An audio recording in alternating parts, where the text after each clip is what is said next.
थोड़ा अनफॉर्चुनेट और सैड है कि हमारी जो क्रिकेट है वो एक डिबेकल का शिकार है।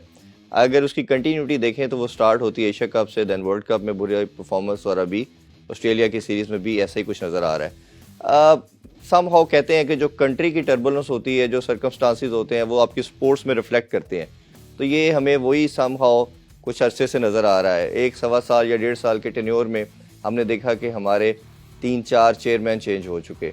उसके बाद जब चेयरमैन जाता है तो पूरी मैनेजमेंट और थिंक टैंक भी चेंज हो जाता है। अभी करंट सीरीज़ के हवाले से बात करें तो ओबियसली बाबर आजम को जब तीनों फॉर्मेट में से कप्तानी उनसे ली गई, टेस्ट में उन्होंने खुद छोड़ी, तो उसके बाद हमने देखा कि नए कैप्टन शान मसूद आए, इंटेंट की बात की, एग्रेसिव अप्रोच की बात की। इसी के साथ साथ अगर हम मज़ीद देखें तो Mohammad Hafeez as a director के रोल में आए, एज ए हेड कोच के रोल में आए, उन्होंने भी सेम यही बात की।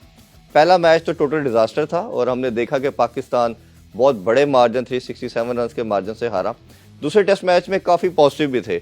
सबसे पहले मैं बात करना चाहूँगा टीम सिलेक्शन के हवाले से। आपकी जो कंटिन्यूटी होती है या आपकी टीम की जो कंपोजिशन होती है वो सबसे ज़्यादा इंपॉर्टेंस रखती है। मेरा मानना ये था कि पाकिस्तान का इवन दो के पर्थ में बहुत सीमिंग कंडीशन थी, बॉल सीम और स्विंग करता है, मेलबर्न में भी समहाउ ऐसा था, बट कहीं ना कहीं हमें एक स्पिनर मस्ट खिलाना चाहिए था, वो साजिद खान होने चाहिए थे।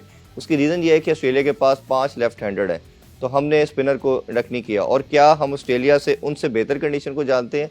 बिल्कुल नहीं जानते, क्योंकि उन्होंने देखें कि नेथन लाइन के साथ किया। दूसरी, आपको नुकसान क्या हुआ पहले टेस्ट मैच में कि आपने स्लो ओवर रेट किया, जिसकी वजह से आपको 2 पॉइंट्स भी आपके लूज़ करना पड़े, और आपको एज ए पनिशमेंट के तौर पे, क्योंकि आपने कहीं ना कहीं स्लो ओवर रेट की वजह से आपके फास्ट बॉलर को एक तो रिलैक्स करता है। और जैसे अभी शाहीन शाह अफरीदी की बात की जा रही है कि उन्होंने ऑलमोस्ट 2 टेस्ट मैचेस में 97 ओवर करवा दिए गए हैं, और अभी भी ये एक कंसर्न है कि शायद वो तीसरा मैच खेल पाते हैं नहीं। तो टीम सिलेक्शन में एक स्पिनर की मिस्टेक थी। दूसरा मेरा मानना ये था कि अगर आप ऑस्ट्रेलिया की लास्ट 3-4 डेकेड से परफॉर्मेंस देखें तो उनको हराने का जो प्रिंसिपल है, जो मंत्र है, वो बड़ा सिंपल है कि आप उनके अगेंस्ट एग्रेसिव आते हैं, उन पर अटैक करते हैं। ये हो नहीं सकता कि आप कन्वेंशनल क्रिकेट खेल के उनसे जीतने की कोशिश करें और जीत पाएँ, क्योंकि उनके स्किल लेवल, जो टेम्परामेंट है, जो एग्रेशन है, वो दुनिया की तमाम टीमों से ज़्यादा है। और ये उसका एविडेंट है कि वो 6 दफ़ा के वर्ल्ड चैंपियन है। इसी साल उन्होंने टेस्ट चैंपियनशिप भी अपने नाम की, लास्ट ईयर उन्होंने T20 वर्ल्ड कप भी जीता था 2 साल पहले। तो ये हर फॉर्मेट में वो एक अच्छी अप्रोच के साथ, गेम अवेयरनेस के साथ आ रहे हैं। तो हमने करना क्या था कि अपने बैटर में से एक बैटर को स्किप करके किसी ना किसी तरह हमें साइम अयूब को अटैक करना था। इनका ये मानना था कि मुश्किल कंडीशन है, नया बच्चा कैसे परफॉर्म करेगा। देखें, अगर हम कंपैरिजन करें उनकी बैटिंग की और अपनी बैटिंग की, तो इमामुल हक ने जिस तरह 50 बॉलें खेली और 10 रन किए सेकंड टेस्ट मैच में, पहले मैच में अगर जब उन्होंने 62 किया था तो ऑलमोस्ट 170 के करीब और उन्होंने बॉल खेली। तो अगर ऑस्ट्रेलियन को इतनी बॉल्स खेलता है तो आप देखें कि वो ऑलमोस्ट 70-80 के स्ट्राइक रेट के साथ खेलता है, तो हम कहाँ पे खड़े थे। तो एज ए ओपोजिशन ऑस्ट्रेलिया क्या सोचते हैं कि ऐसा बैटर हमें हर्ट नहीं कर रहा, वो डेंट नहीं कर रहा, वो अगर विकेट पे खड़ा भी है तो उससे कोई हार्म नहीं हमें पहुंच रहा। तो ये एज ए ओपोजिशन आपके लिए एक माइंडसेट, ये ऐसा ज़रूर अप्रोच होनी चाहिए कि आपकी ओपोजिशन आपसे स्केर्ड हो, वो आपके कहीं ना कहीं उनके अंदर ये एलिमेंट आए कि ये विकेट पे खड़ा रहेगा तो हमसे गेम अवे ले लेगा। समहाउ शान मसूद की कैप्टनसी को प्रेस करना चाहिए, बड़ा ज़बरदस्त खेले, इंटेंट नज़र आई, पॉजिटिव नज़र आए, और कप्तानी भी उन्होंने काफ़ी बेहतर की। बट मेरा ख्याल है कि अगर प्लेइंग 11 अच्छी सेलेक्ट कर ली जाती तो बेनिफिट होता।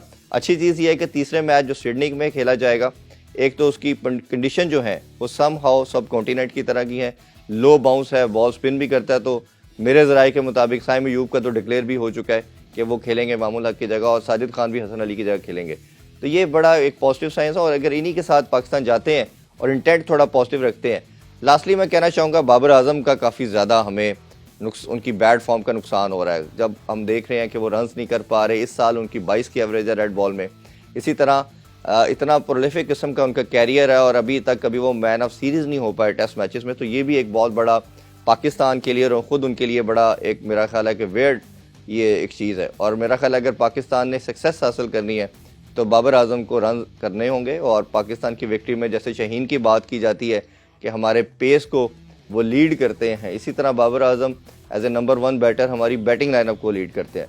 तो बाकी मेरा ख्याल है कि सब आप कुछ कर नहीं सकते, कंपोजिशन अच्छी करें, प्लेइंग 11 ठीक डिसाइड करें, और ऑस्ट्रेलिया के साथ अटैक करें, आप कन्वेंशनल क्रिकेट ना खेलें। और यही सिंपल मंत्र है।